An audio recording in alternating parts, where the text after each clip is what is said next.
The air was heavy with a sense of impending doom, a silence that spoke louder than the words of any man. The world had grown corrupt, its beauty marred by violence and greed. Yet amidst the darkness, there was a single light, a man named Noah. His days were marked by obedience, a quiet devotion to the God who had set him apart.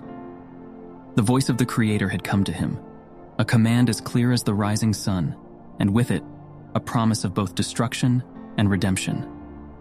The ark took shape slowly, its wooden frame standing as a silent testimony to Noah's faith. Days turned to months, and months into years, as he and his sons labored tirelessly. The sound of tools striking wood echoed across the fields, a rhythm that seemed almost otherworldly in its constancy. The people who passed by laughed at the sight. Their ridicule was a constant companion to Noah's work, their voices dripping with scorn. "What is this foolishness?" they would mock. "A ship in the middle of dry land? Has the old man gone mad?" Yet Noah remained unmoved. His resolve was not born of pride, but of trust in the one who had spoken. Inside the home, Noah's wife and daughters-in-law prepared provisions. Their hands moved steadily, gathering grain, preserving meat, and sewing thick cloths to serve as coverings. They worked in quiet harmony, their hearts weighed down by the knowledge of what was to come. It was not fear that filled them, but a deep reverence, a trust that their obedience would bring life amidst the chaos. The sky remained unchanging, its vast expanse betraying no sign of the storm foretold. Each evening, Noah would sit by the ark, his gaze fixed on the horizon. His thoughts were not of doubt but of wonder. How would this flood come? Would the world truly be wiped clean? Yet in his heart he felt peace, a stillness that could only come from the assurance of God's presence. One day the animals began to arrive. It was not by Noah's call but by a force unseen, a silent command that they obeyed without hesitation. Pairs of every kind, lions and lambs, sparrows and hawks, marched side by side, their steps guided by a purpose far beyond human understanding. The people watched in stunned silence as the procession continued. Their mocking ceased, replaced by a growing unease. Yet even then, their hearts remained hardened. Noah's voice, calling them to repentance, was met with scoffs and turned backs.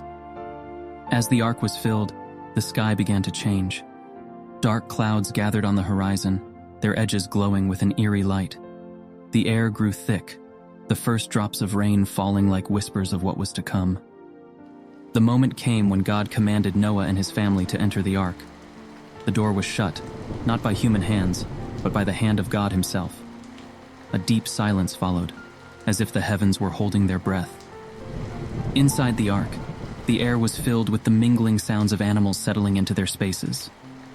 Noah's family gathered in the center, their faces lit by the flickering glow of oil lamps. They prayed together, their voices steady despite the growing sound of rain outside. The rain began to fall in earnest, a relentless torrent that drowned out all other sounds. The ark shifted slightly as the ground beneath it softened, and soon it was lifted by the swelling waters.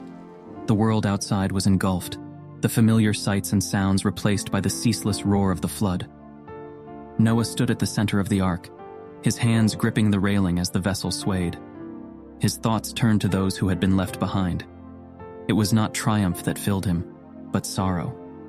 Yet, he trusted in the righteousness of God, knowing that this was not just an end, but a new beginning.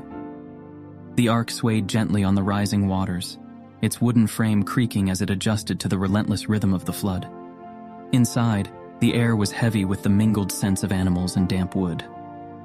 The sound of rain drummed ceaselessly above, a reminder of the chaos outside.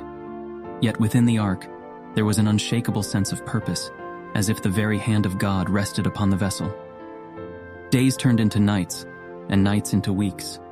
The world outside was a vast expanse of water, the horizon blending seamlessly with the gray sky. Noah and his family worked tirelessly, tending to the animals and maintaining the ark. Their tasks became a form of worship, an act of obedience that brought order amidst the flood's chaos. The animals, though varied in size and temperament, seemed to coexist in a peace that could only be described as miraculous.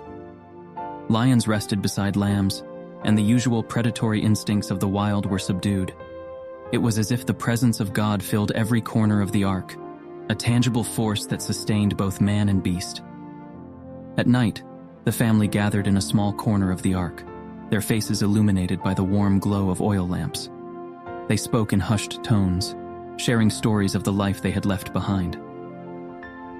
Laughter was rare, replaced by quiet reflections on the enormity of their situation. Noah often led them in prayer, his words steady and filled with gratitude. Noah's thoughts were consumed by the lives outside the ark. The floodwaters had erased all traces of the world he once knew. He mourned for the people who had ignored the warnings, their faces a fleeting memory etched in his mind. Yet, his heart remained steadfast, trusting in the wisdom and justice of the Creator. The days passed slowly, each one blending into the next. The monotony of the rain and the constant care of the animals weighed heavily on the family. Noah's sons, though diligent in their duties, sometimes spoke of the uncertainty ahead. "How will we know when it's over?" they would ask. Noah, though unsure himself, would reassure them with calm words, reminding them that God's plan was perfect. One morning, the sound of the rain began to change. The heavy downpour lessened, becoming a soft drizzle that felt almost fragile after weeks of relentless force. The family gathered near a small window, their eyes searching the endless waters for signs of change. As the ark drifted, Noah decided it was time to test the waters. He released a raven, its dark wings beating against the pale sky. The family watched as it flew, their hearts heavy with hope. Yet the raven did not return, and the days continued with no sign of land. Noah prayed fervently, his heart seeking guidance. Days later, he released a dove. This time the bird returned, its flight slower and its wings heavy with moisture. Noah received it with quiet reverence, understanding that their journey was not yet complete. On a second attempt, the dove returned with a small olive branch, its green leaves a striking contrast against the grayness of the world. The family's spirits lifted as they realized the waters were receding, revealing the earth beneath. The ark continued to drift until it came to rest upon a mountain. Noah and his family gazed out at the emerging land, their hearts filled with awe. The earth, though barren and washed clean, held the promise of new beginnings. Inside the ark, preparations began for disembarkation. Supplies were gathered, and the animals stirred with an energy that spoke of their anticipation. Yet, Noah waited patiently, knowing that the timing must be guided by the Creator. The silence after the flood was profound. The absence of rain brought a stillness that felt almost sacred. Noah's family stood together, their faces turned toward the sky, awaiting the sign that would mark the end of their journey. The air was still as the ark rested upon the mountain, its once battered frame now motionless against the newly revealed earth. Inside, Noah's family prepared themselves for the moment they would step out into a world transformed. Days passed in quiet anticipation, their prayers and tasks marked by a solemn gratitude. The animals, restless yet calm, seemed to sense the change, their movements a reflection of the life waiting to unfold beyond the ark. Noah waited for the divine signal that would release them from their refuge. It was not impatience, but reverence that held him still. Each moment in the ark had been a reminder of God's sovereignty, and he knew the timing of their departure would be no different. Then, one morning, a ray of sunlight broke through the clouds, illuminating the ark in a golden glow. The silence that followed was profound, as if all of creation held its breath. The door of the ark was opened, not by human hands, but by divine will. Light flooded the interior, revealing faces filled with awe. Noah led his family out, their feet touching the damp ground for the first time in what felt like an eternity. Around them, the landscape stretched in every direction, vast and empty yet full of promise. The animals followed, each pair stepping into the new world with an order that seemed almost ceremonial. They scattered across the land, their instincts guiding them to where they were meant to go. Noah and his family watched in silence, their hearts heavy with the magnitude of what they were witnessing. Noah's first act upon stepping out was to build an altar. The stones were gathered with care, each one placed as a symbol of thanksgiving. The fire was lit, and the smoke rose into the sky, a fragrant offering that spoke of gratitude and humility. The family knelt together, their prayers carried upward by the wind. The offering pleased God, and in that moment, a covenant was made. The sky, once the source of destruction, now held a promise. A rainbow arched across the heavens, its colors vibrant against the pale blue. It was a sign that the earth would never again be destroyed by flood, a symbol of mercy and faithfulness. Noah and his family stood in awe, their eyes fixed on the sky. The weight of the past was not forgotten, but the promise of the future shone brightly before them. The earth, though empty, was filled with potential. It was a blank canvas, waiting to be painted with the strokes of life and faith. Days turned into weeks as the family began the work of rebuilding. Shelters were constructed, fields prepared, and seeds planted. The rhythm of life returned slowly, each task a reminder of God's provision. Though the scars of the flood remained, they were tempered by the knowledge that they had been spared for a purpose. Noah's heart often turned to prayer as he worked. He would pause, his hands resting on the tools, and lift his gaze to the heavens. The rainbow, though faint now, remained a constant presence in his thoughts. It was not just a symbol of God's promise, but a reminder of the responsibility that came with survival. As time passed, the land began to flourish. Green shoots broke through the soil, rivers ran clear, and the animals thrived in their new habitats. The world, once drowned in judgment, now pulsed with life.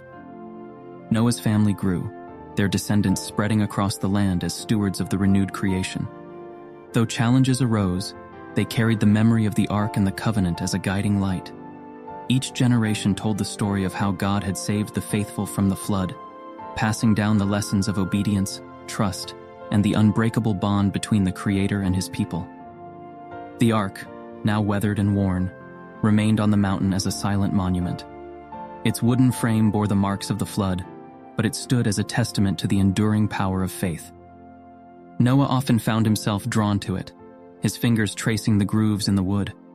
It was a reminder of where they had been and how far they had come.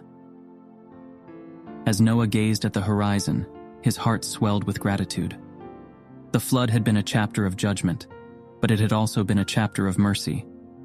The world, now cleansed and renewed, stood as a testament to God's unwavering faithfulness. And so, the story of the ark became not just a tale of survival, but a beacon of hope for generations to come.